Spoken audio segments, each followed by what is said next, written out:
और बेनू जी, आजकल स्कूल में क्या चल रहा है? ऋचा जी, पहले तो रिवीजन चल रही थी बच्चों की, और फिर दिसंबर में प्री बोर्ड 1 हुए, और अब जनवरी में प्री बोर्ड 2 हो रहे हैं।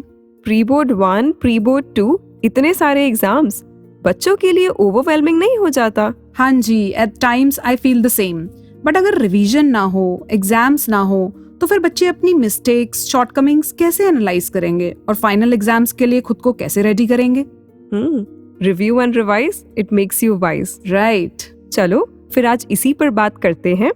आज के वॉइस डिवाइन के इस एपिसोड में हम हैं आपके साथ, मैं ऋचा और मैं बेनू। नमस्कार, धन निरंकार।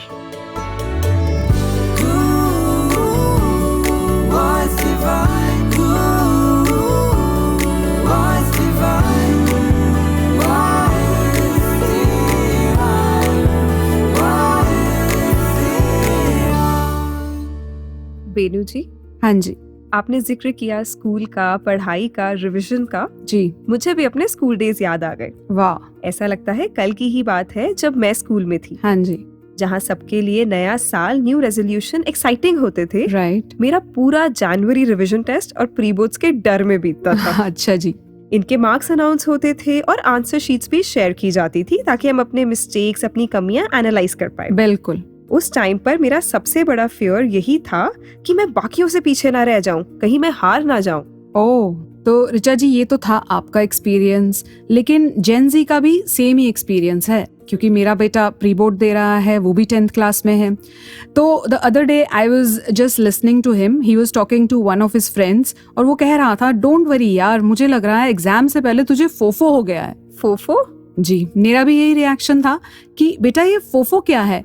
तो वो मुझे बताने लगा कि मम्मा, FOFO is fear of figuring out. मतलब मुझे अपनी मिस्टेक्स का फिगर आउट होने का डर, उसे बोलते हैं फोफो, जो कि हमें अक्सर एग्जाम से पहले हो जाता है in the form of anxiety and nervousness.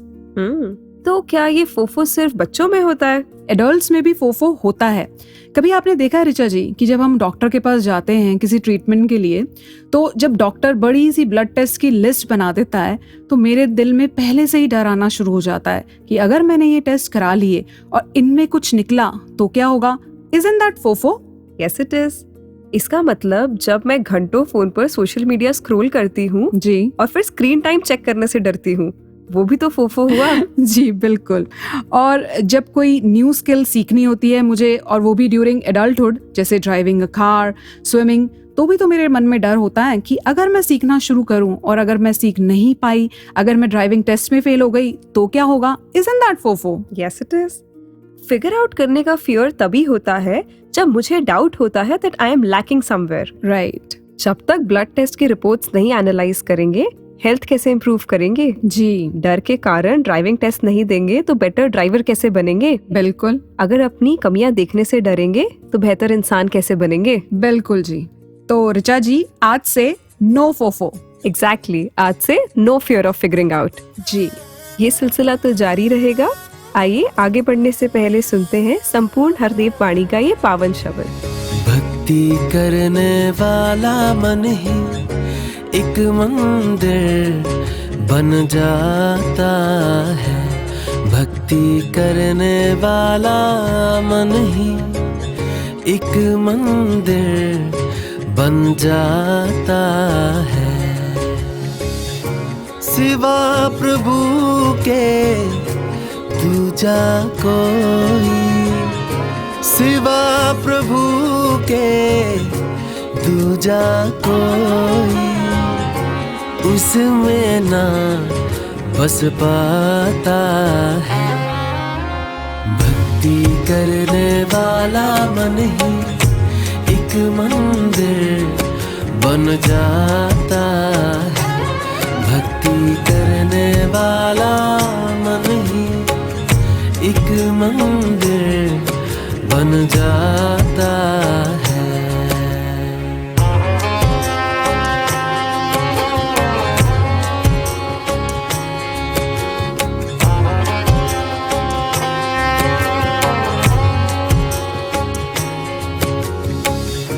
भक्ति करने वाला मन ही होता है है सबसे निर्मल। भक्ति करने वाला मन ही होता है सबसे निर्मल। सबसे सुंदर, सबसे पावन होता है सबसे उज्जवल। भक्ति करने वाला मन ही एक मंदिर बन जाता है। भक्ति करने वाला मन ही एक मंदिर बन जाता है।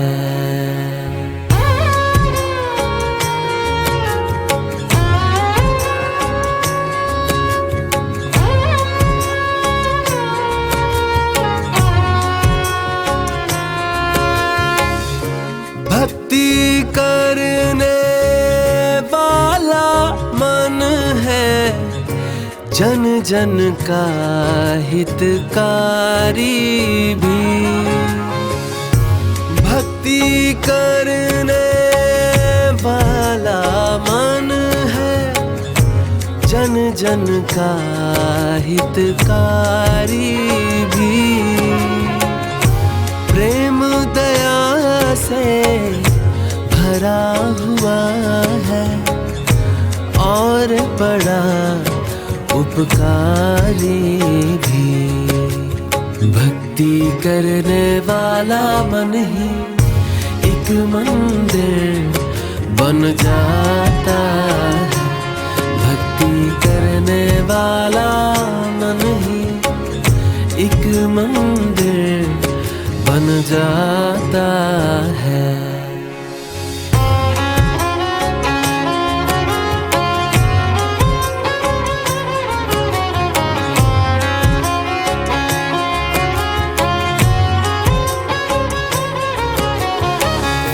भक्ति करने वाले मन को सदा ही गुरमत भाती है। भक्ति करने वाले मन को सदा ही गुरमत भाती है।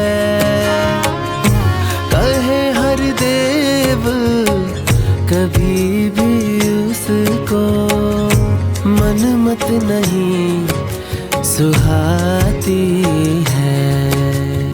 भक्ति करने वाला मन ही एक मंदिर बन जाता है। भक्ति करने वाला मन ही एक मंदिर बन जाता है। भक्ति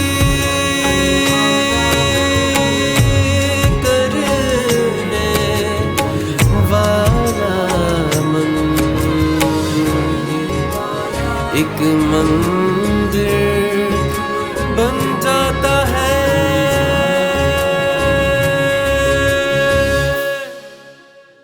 बेनू जी, जी भगवान बुद्ध जी के जीवन के बारे में एक बात पढ़ी। जी हर रोज के ज्ञान, शिक्षा, उपदेश के बाद जब सब शिष्य रात में सोने के लिए चले जाते थे, गौतम बुद्ध जी की एक आदत थी। क्या? वो सोने से पहले एक विशेष कहानी अपने आप से कहकर अपने मन में दोहराया करते थे। अच्छा। सालों से हर रात वो ये कहानी अपने अंतर मन को सुनाया करते थे, जी जिसका मॉरल था कि दिन कैसा भी बीते उसे स्वीकार करना ही आंतरिक शांति का मार्ग है। जी क्योंकि आज का दिन भी जीवन का एक अनमोल उपहार है। वाह। सोचने की बात है कि इतने महान संत जिन्होंने ध्यान की गहराई में जाकर परमात्मा का ज्ञान पाया और अनेकों जगह प्रचार किया, फिर भी उन्होंने हर रात एक कहानी का स्मरण किया, रिवीजन किया। क्या बात है। तो ऋचा जी, फिर तो हमें उनसे इंस्पिरेशन लेते हुए अनेकों बार रिवीजन पर फोकस करना चाहिए। जी। और अक्सर मेरे पास बच्चे ये क्वेरी लेकर आते हैं कि हम याद तो बहुत करते हैं पर फिर भी भूल जाते हैं। तो मैं उनको यही कहती हूँ, जो मेरी टीचर भी कहती थी और शायद आपकी टीचर भी कहती होंगी कि बेटा लिख लिख कर याद करो, क्योंकि writing is a multi sensory experience and during writing और any action our brain processes the information more deeply. जब भी हमें कोई बात परमानेंटली अपनी मेमोरी में स्टोर करनी होती है तो उसका केवल एक ही तरीका है, स्टार्ट एक्टिंग ऑन इट। और पावन हरदेव वाणी में भी तो यही बात कही गई है, कर्म किए जा कर्म सभी से, इस जग में महान है, कहे हरदेव भक्ति में भी कर्म सदा प्रधान है। वाह, क्या बात है। सबके लिए रिवीजन करने का मेथड अलग हो सकता है। कोई लिखकर करता है, कोई बोलकर या कोई बार बार पढ़ के। जी, रिवीजन का कोई ऑल्टरनेट नहीं है। तरीका कोई भी हो, hard work and revision is inevitable. बिल्कुल जी। और हम अक्सर ये सोचते हैं कि हम सत्संग में जा रहे हैं और रोज वही बातें दोहराई जा रही हैं जो ऑलरेडी हमें पता है, लेकिन फिर भी हम रोज सत्संग जाते हैं ना। क्योंकि सदगुरु माता जी ने अपने विचारों में फरमाया कि अगर हमें ऐसा लगता है कि कोई बात सत्संग में बार बार दोहराई जा रही है जी, इसका मतलब ये है कि निरंकार वो बात हमारे कानों तक पहुंचा रहा है और बहुत जरूरी है कि हम उन बातों को अपने जीवन में अपनाएं। जी बिल्कुल। इसलिए हम कोशिश करते रहें, अच्छी आदतें अपनाएं और जो गुण ऑलरेडी हैं उनको और भी निखारें। क्या बात है। तभी सदगुरु माता जी ने एनुअल समागम पर भी यही फरमाया कि जो हमें टॉपिक्स दिए जा रहे हैं, हमें निरंतर इन शिक्षाओं का ध्यान करते हुए, रिवीजन करते हुए अपना जीवन जीना है। जी बिल्कुल। सदगुरु माता जी का तो वरदान है कि संत तो होते ही फ्लेक्सिबल हैं। बिल्कुल। वो हमेशा दूसरों से शिक्षा लेकर अपने जीवन को बेहतर करते हैं। जी, तो आइए फ्लेक्सिबिलिटी पर, सीखने पर आदरणीय रंजन भसीन जी का अनुभव श्रवण करते हैं, जो दिल्ली से हैं। जी। धन निरंकार जी, जैसे हम सभी ने अभी 1 जनवरी को सदगुरु माता जी के विचारों को श्रवण किया, जहां उन्होंने सभी को समझाया कि पास्ट को पकड़ के रहना समझदारी नहीं है, गिल्ट को पकड़ के रहना समझदारी नहीं है, इंस्टेड प्यार वाला नाता बनाना है, क्षमा करना है और क्षमा भी मांगनी है, दूसरे की बात सुननी है और सीखनी है। Instead, we should have a two-way dialogue to have a meaningful conversation. कण कण से सीखते जाना है, पल पल में सीखते जाना है। हम सब भी अपनी जिंदगी के बीते हुए पलों को रिव्यू करके सतगुरु की शिक्षाओं को पल पल रिवाइज करते हैं। और इसी संदर्भ में मुझे याद आ रहा है, कोई 15-16 साल पहले की बात होगी। मैं एक नोएडा की कंपनी में जॉब करता था और वहाँ पे मेरा कॉन्वर्सेशन, मेरा डायलॉग मेरे मैनेजर, सुपरवाइज़र के साथ हो रहा था किसी तीसरे बंदे के बारे में, और मैंने उस तीसरे इंसान के बारे में कुछ नेगेटिव बात बोल दी। और जब मैं ये बोल रहा था तो मैं ये एक्सपेक्ट कर रहा था कि मेरी बात ख़त्म होने पर मेरा मैनेजर या सुपरवाइज़र मेरी बात को रिस्पॉन्ड करेंगे, उनको बताएंगे कि वो सपोर्ट करते हैं नहीं करते। हैरानी की बात ये कि वो मेरी बात सुनने के बाद बिल्कुल चुप रहे, जैसे शायद वो एक्सपेक्ट कर रहे कि मैं और बोलूं या मैं चुप हो जाऊं। मुझे समझ नहीं आया, मैंने फिर बोला और फिर वो चुप रहे। एकदम तुरंत से मुझे ये सीख मिली कि वो चुप रहकर मेरी नेगेटिव बातों को ख़त्म कर रहे हैं, मेरे बोलने पर भी मेरी नेगेटिव बातों को बढ़ावा नहीं दे रहे। और शायद यही आज सदगुरु चाह रहे हैं और सिखा रहे हैं कि हम सब अपने लाइफ के इंसिडेंट्स को रिव्यू करें और फिर सतगुरु की शिक्षाओं को रिवाइज करें। मेरी यही अरदास सतगुरु के चरणों से कि हम हमेशा सीखते चले जाएं और अपनी ज़िंदगी को सतगुरु के बताए हुए मार्ग पर चलाते चले जाएं। ये रिवाइज, ये रिव्यू हमेशा हमेशा हम करते चले जाएं। धन निरंकार जी।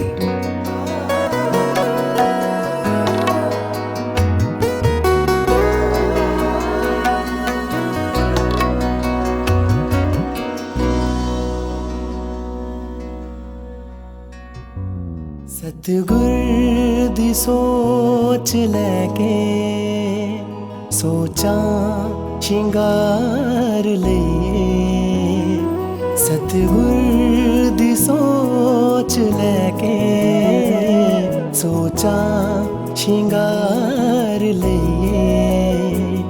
दुनिया सवर ही जानी सवर ही जानी खुद नूं सवार लईए सतगुर दी सोच लैके सोचा शिंगार लईए सतगुर दी सोच लैके सोचा शिंगार लईए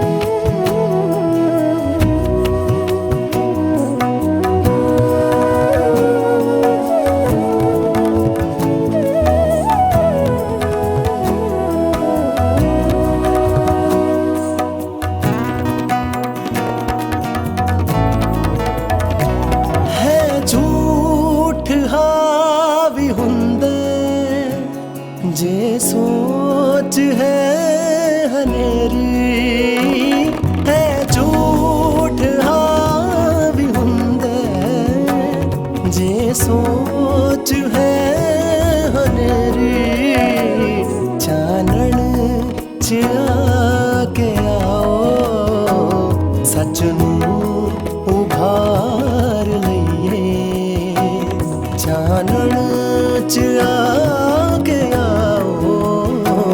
सच नूं उभार लईए दुनिया सबर ही जानी दुनिया सबर ही जानी खुद नूं सवार लईए सतगुर दी सोच लैके सोचा शिंगार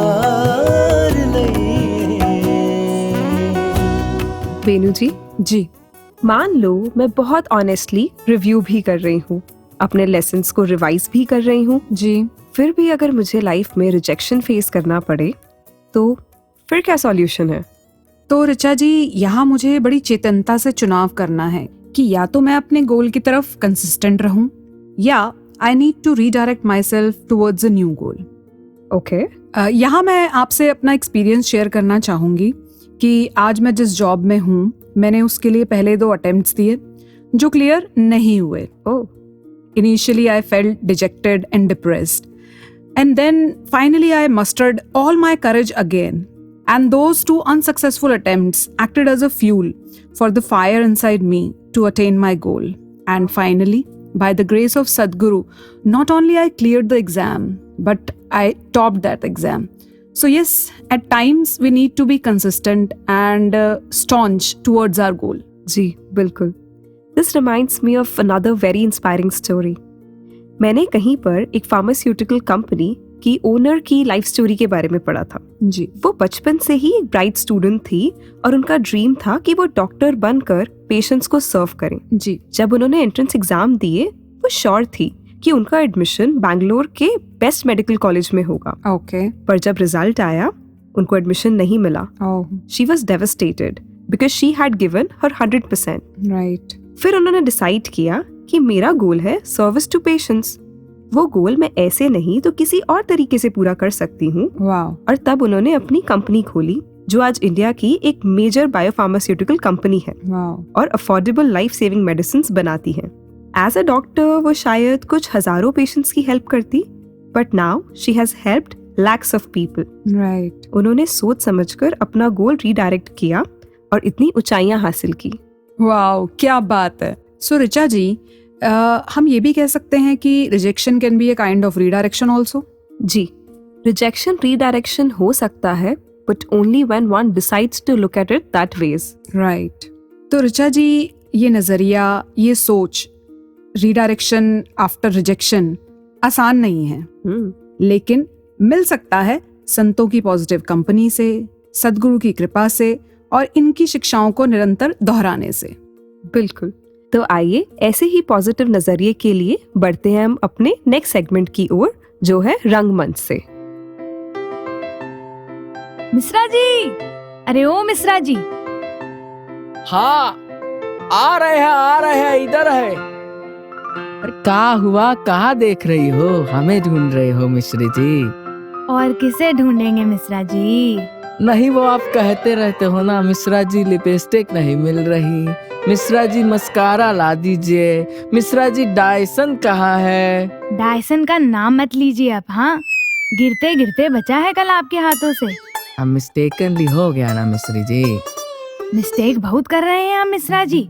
बाज आ जाए वरना बाजा बजा देंगे आपका। हाँ, वो तो बज ही रहा है पिछले कुछ दिनों से। नहीं, हम वो कह रहे थे, आप क्यों परेशान होती हो? देखो इतना दिनों के बाद धूप खिला है, सर्दी में है, वॉक कीजिए, पार्क का है, पार्क का एंजॉय लीजिए ना। हमसे नहीं हो रहा मिश्रा जी। पिछला साल बहुत खराब गया है। नया साल में जाने का मन ही नहीं है। बुटीक खोले थे ना, 10 महीने लगा बनाने में, 3 महीना में कस्टमर ही सिर्फ 4 रह गया है। हाँ तो 4 का 40 कर देंगे, ऐसा हार क्यों मानती हो मिश्री जी? यहीं रुक जाओ। वाक बोले थे अभी, अब रुकने को बोल रहे हैं मिश्रा जी।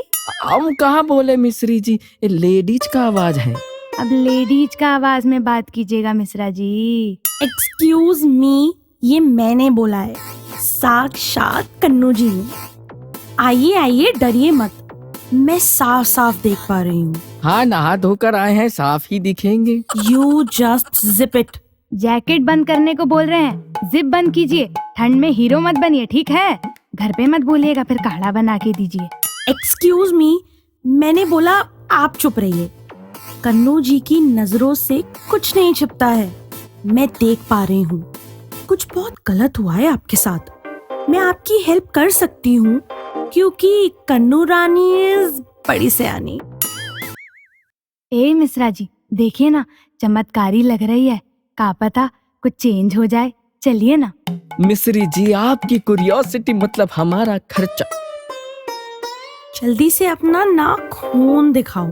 ए मिश्रा जी, खून दिखाने को बोल रही है? नाखून बोला है मिश्री जी, ब्लड टेस्ट थोड़ी करेंगे यहाँ। वैसे मैं वो भी कर सकती हूँ, एक पंजा मार के ब्लड ग्रुप बता देती हूँ। ये एडवांस टेक्नोलॉजी तो सरकार तक पहुँचाई। नेगेटिव एनर्जी मत फैलाओ। और आप दिखाओ। क्या?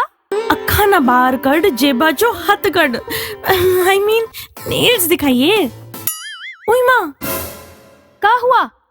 मिश्रा जी बोले थे ना आपको नेल आर्ट करवा दीजिए। ऐसा चमकदार तो नाखून है आपका। नेचुरल ब्यूटी बोल रहे हैं मिश्रा जी। तुम दोनों ये नेल बटरिंग बातें बंद करोगे? ये नाखून बताते हैं कि कैल्शियम की कमी है। सुना मिश्रा जी, कमी है। हाँ, वो तो 5 में से हर 10 के नाखून में सफेद लाइन दिख जाएगी। वैसे तुम्हारे पैरों की तरफ नजर जा रही है। हाँ, दिन भर से तो सीधे ही है, रात का पता नहीं उल्टे हो जाए तो। आपको ही ना उल्टा कर दे मिश्रा जी। ये देखो, तुम्हारे पैरों के अनुसार प्लैनेट एक्स बहुत भारी है। सुना मिश्रा जी, प्लैनेट एक्स भारी है।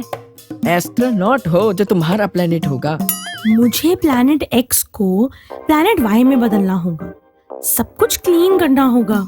फर्नाइल से ज्यादा क्लीन होता है। ये क्या बात कर रहे हैं? एक्स का वाई कैसे करेंगी? मैं देख पा रही हूँ, तुम्हारे आसपास बहुत लोग हैं। का प्रेडिक्शन किया है? हम तो अब तक कबूतर ही देख रहे थे। अब पार्क है, लेक है, लोग नहीं आएंगे तो व्लॉग कौन बनाएगा? हम कह रहे हैं मिश्री जी, 5 मिनट और रुके ना, डायनासोर जिंदा कर देंगे ये कन्नू जी। होने दीजिए ना मिश्रा जी, सब खराब है। क्या पता कोई जादू हो जाए। क्योंकि मैंने तो बोला ही है, कन्नू रानी इस बड़ी सियानी। 2000 रुपए निकालिए क्लीनिंग के लिए। 2000 रुपया 4 बातों के लिए? मिश्री जी चलिए, उधर चलिए। पर मिश्रा जी, चलिए उधर। 2000 रुपया। कन्नू जी एडवाइस दें, पान का दुकान खोल लीजिए साथ में। क्यों? मेरा ऑरा देखकर सब आएंगे क्या? नहीं, चूना अच्छा लगाती हैं आप। बताओ क्या बात करती हैं मिश्री जी। ए मिश्री जी, चलिए इधर आइए, इधर आइए, वो लेक के पास चलते हैं। अब आप हमें लेक का टूर करवाइएगा। वर्ल्ड टूर भी करवाएंगे मिश्री जी। पहले आप बात सुनिए, क्या इन चक्करों में पड़ रही हैं आप? तो और क्या करें मिश्रा जी, सोचा कोई चमत्कार ही हो जाए। इतना फंस गए हैं ना, रास्ता नहीं दिखता है। अब हो गया गलती तो क्या करें, आगे बढ़ने का हिम्मत सा नहीं हो रहा है। डर ही डर है मिश्रा जी। बहुत गुस्सा आ रहा है खुद पे, ऐसा करता है कि खुद को का कीजिएगा है? ऐसा बात कीजिएगा तो गुस्सा सुनिएगा हमसे। हाँ, अरे जिंदगी ऐसा किसी का कहे 4 बातों से नहीं बदलती मिश्री जी।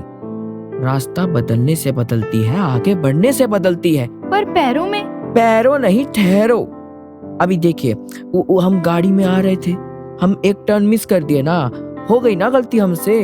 पर वो जीपीएस वाली दीदी हमको डांटी क्या? वो पनिश किया हमको? नहीं ना, क्या बोली प्यार से वो जो अगला टर्न आएगा वहाँ से यू टर्न लीजिए। हाँ, यू टर्न लीजिए ना फिर। अब पता है क्या है, हम भी गलती कर देते हैं पर खुद को उन गलती के लिए कोसते रहते हैं और एक बॉक्स में कैद कर लेते हैं। अभी कन्नू जी के चक्कर में जाने के लिए तैयार हैं आप, पर रुक कर पॉज लेने को नहीं कि भैया थोड़ा रिव्यू करते हैं, देखते हैं क्या मिस्टेक हुआ, लेसन लेते हैं और ले मारते हैं तुरंत यू टर्न और फिर से सही रास्ते पे जाते हैं। मिश्रा जी, कभी कभी ना बढ़िया बात कर देते हैं। हम तो बोलते हैं मिश्री जी, बढ़िया तो आपको लगती है। नहीं, पर आप सही कहे हैं, थोड़ा गड़बड़ हो रहा था। काम भी कस्टमर को देरी से दिया, तो सुधार करेंगे तो ट्रैक पर आ ही जाएगा ना। और नहीं तो का, ऐसा घबराना थोड़ी है मिश्री जी। समय समय पर बस पॉज कीजिए, रिव्यू कीजिए और रीडायरेक्ट, टेंशन जाएगा पेंशन लेने। हाँ मिश्रा जी, इसी बात पे गाना सुनाइए ना। अरे धत, हमें कहाँ आता है। मिश्रा जी, हम बोले हैं तो बस। सुनाते हैं। आ चल के तुझे हम लेके चले वो आइसक्रीम पार्लर में। क्या बात है मिश्रा जी। ठंडी आइसक्रीम हो, ठंडी लग जाएगी, काढ़ा मत मांगिएगा फिर हमसे। हीरो बनना होता है जब देखो। जा रहे हैं हम। अरे मिश्री जी, हम तो गाना गा रहे थे। मिश्री जी सुनिए तो। मिश्री जी। बेनू जी। हाँ जी। थोड़े समय पहले मेरे साथ एक बड़ी फनी चीज हुई। अच्छा जी। बात थोड़ी हटकर है जी, पर मुझे एक बड़ा अच्छा लेसन दिया। ओके, तो मैं आपके साथ शेयर करूं? बिल्कुल कीजिए। कुछ समय पहले मेरी फ्रेंड ने एक न्यू स्कूटी ली। हम दोनों मार्केट गए, वहां उतरकर कुछ खाया, थोड़ा घूमे और वापस आकर स्कूटी में जब चाबी लगाई तो वो चाबी घूमे ही ना। अच्छा जी। हमने बहुत ट्राई किया पर वो लॉक खुले ही ना। आसपास लोग आ गए हमारी हेल्प करने के लिए जी। सबने चाबी पर पूरा जोर लगा दिया पर वो चाबी नहीं घूमी। अच्छा जी। फिर एक लड़का आया, हमसे कहता क्या हो गया। मैंने बोला भैया स्कूटी स्टार्ट नहीं हो रही। हाँ जी। पता है उसने क्या कहा? क्या कहा? ये स्कूटी मेरी है मैडम। व्हाट? हम आधे घंटे से गलत स्कूटी में चाबी लगा रहे थे। वाह, ऋचा जी ने तो कमाल कर दिया। ऋचा जी, जहाँ आपके ये प्यारे से अनुभव से मैंने ये बात सीखी कि it's very important to review my actions, analyse my shortcomings, revise my lessons again and again. वहाँ मुझे इन सब बातों के साथ ये भी ध्यान रखना है कि ड्यूरिंग द होल प्रोसेस मुझे किन चीज़ों पर फोकस करना है और किन चीज़ों को लेट गो करना है। और एक गुरसिख तो हमेशा बहुत चेतन होता है, उसका तो फोकस हमेशा सेवा, सिमरन और सत्संग पर ही रहता है। तो चलिए सुनते हैं एक प्यारा सा अनुभव आदरणीय बहन मीना जी से, जो है कैलगरी कनाडा से। धनिका जी, हैप्पी न्यू ईयर जी। जैसे कि सभी का ध्यान होता है नए साल में संगत मिले, नए साल की शुरुआत महापुरुषों के दर्शन से हो। तो दासी का भी यही ध्यान था कि न्यू ईयर की संगत कर पाऊँ। तो लेकिन कुछ ऐसा बना कि मुझे 31 को काम पे बुलाया गया, कहा कि आपने आना है और 1 को भी आपने आना है। 31 को मैंने ड्यूटी करी वहाँ पे, बहुत बिजी था, बहुत अच्छी सेल हुई, बहुत अच्छा डे गया। बट मन में एक गिलाई कहिए कि थोड़ा सा बुराई लग रहा था कि मैं 1 की संगत नहीं कर पा रही हूँ। एनीवे, फिर नेक्स्ट डे मैं जॉब पे गई। सुबह से मन में यही ध्यान था कि मैंने जो 2026 की फर्स्ट संगत है वो मैंने पूरे परिवार के साथ करनी है। बच्चों का भी ध्यान था। मेरे हस्बैंड भी कह रहे थे कि तू छुट्टी मांग लेती, कुछ ना कुछ बोल देती तो ऑफ ले लेती, बट मैं नहीं कर पाई। वो मेरे साथ जो ओनर है वो साथ में थे शिफ्ट में। तो सुबह से देखा कि कोई कस्टमर नहीं, कुछ भी नहीं, बहुत ही स्लो डे जा रहा था। बट एक्सपेक्टेशन ये थी कि कल बहुत अच्छा दिन गया था तो आज भी बहुत अच्छा जाएगा। नहीं हुआ, ऐसे 1 बज गया तो उन्होंने कहा आज ना हम थोड़ा जल्दी स्टोर बंद कर देंगे क्योंकि बहुत स्लो है। तो मैंने कहा ठीक है, कितने बजे करेंगे? तो उन्होंने कहा 6 बजे। मैंने कहा ओके जी। दासी के मन में आया 6 बजे तो स्टोर बंद होगा, फिर मैं घर जाऊंगी, फिर संगत पहुंचते पहुंचते तो 7 बज जाएगा और संगत का टाइम 5 to 7 ही था। तो मन में फिर अरदास निकली कि निंकार प्रभु परमात्मा, छुट्टी तो तू जल्दी दे रहा है, लेकिन अगर और जल्दी छुट्टी मिल जाती तो मैं संगत कर पाती। जैसे 2 o'clock हुआ, वो मुझे कहते हैं आज हम 3 o'clock को ही स्टोर बंद कर देंगे, कोई नहीं कल हम जल्दी खोल लेंगे। तो दासी को इतनी खुशी हुई, मैंने कहा हाँ जी बिल्कुल बिल्कुल जी, ऐसा ही करते हैं। फटाफट क्लोजिंग करी और जैसे हम 3 बजे निकले, मैंने घर में फोन किया, बच्चों मैं आ रही हूँ और आज हम संगत साथ ही करेंगे।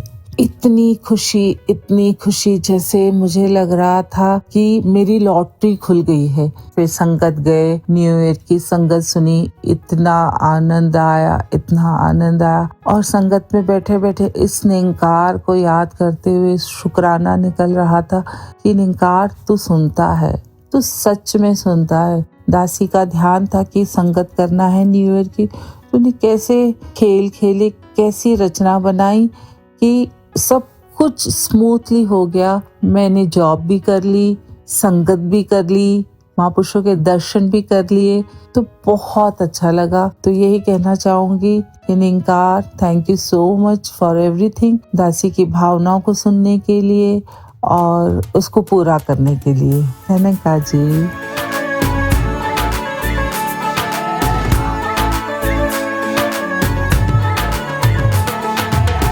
रख चरना दे कोल वे ओ मेरे दिलां दे आ मेहरमा, मिठड़े लगन तेरे बोल वे ओ मेरे दिलां दे आ मेहरमा। रख चरना दे कोल वे ओ मेरे दिलां दे आ मेहरमा। रब जाने मैनू होया की वे, तेरे बिना मेरा लगदा ना जीवे। की मैं करा कुछ बोल वे ओ मेरे दिलां दे आ मेहरमा। रख चरना दे कोल वे ओ मेरे दिलां दे आ मेहरमा, ओ मेरे दिलां दे आ मेहरमा, ओ मेरे दिलां दे आ मेहरमा। बेनू जी, जी जब मैंने ब्रह्म ज्ञान लिया तो मुझे थोड़ी क्लैरिटी तो मिली, जी पर फिर भी मन में डाउट्स थे। लेकिन ये भी लगता था मैंने सवाल किया तो सारे क्या सोचेंगे।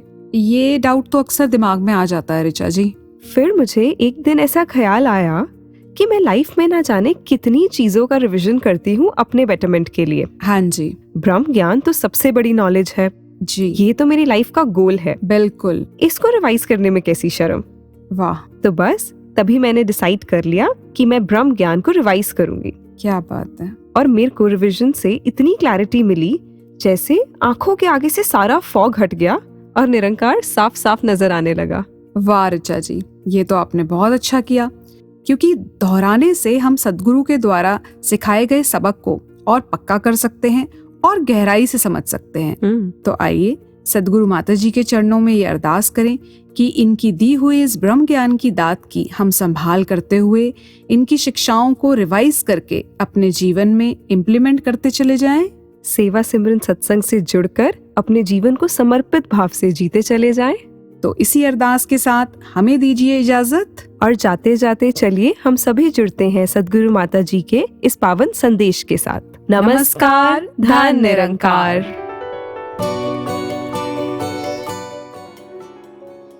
भक्ति करने का कारण सिर्फ प्यार हो, वरना तो लालच के कारण या किसी और वजह से ये भक्ति करी जा सकती है।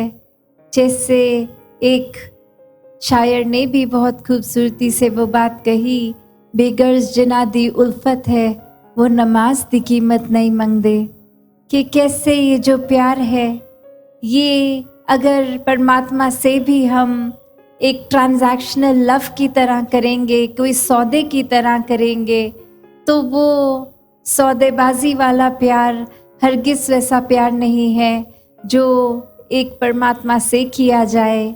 कि ये प्यार, ये भक्ति सिर्फ इसीलिए हो क्योंकि परमात्मा जीवन में आ गया है, हर समय दिख रहा है। ये शारक से भी नज़दीक, इतना नज़दीक है, हर समय के लिए उपस्थित है। और अगर कोई दूरी है तो वो हमारी है, वो हमारी नज़र अभी परमात्मा को इस तरह नहीं देख पा रही।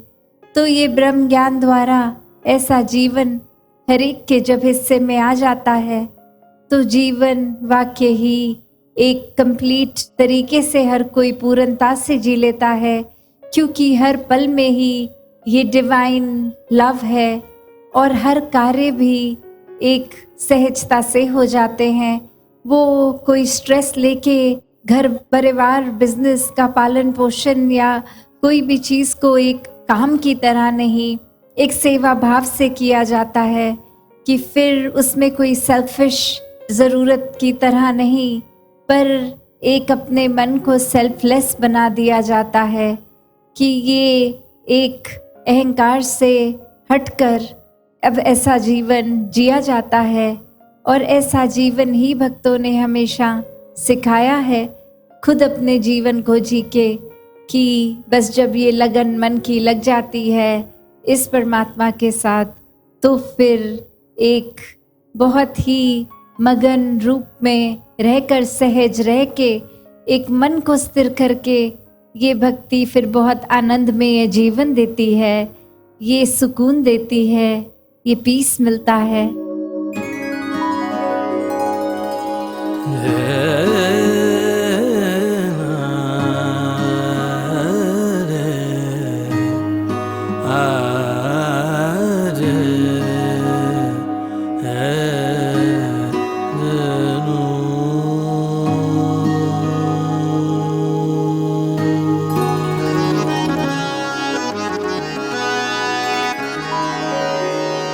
सतगुरु मेरे शहनशाह ते बणिया मेरा ईमान रहे। हर कड़ी हर हाल अंदर सतगुरु दा ध्यान रहे। सतगुरु मेरे शहनशाह।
कड़ी हर हाल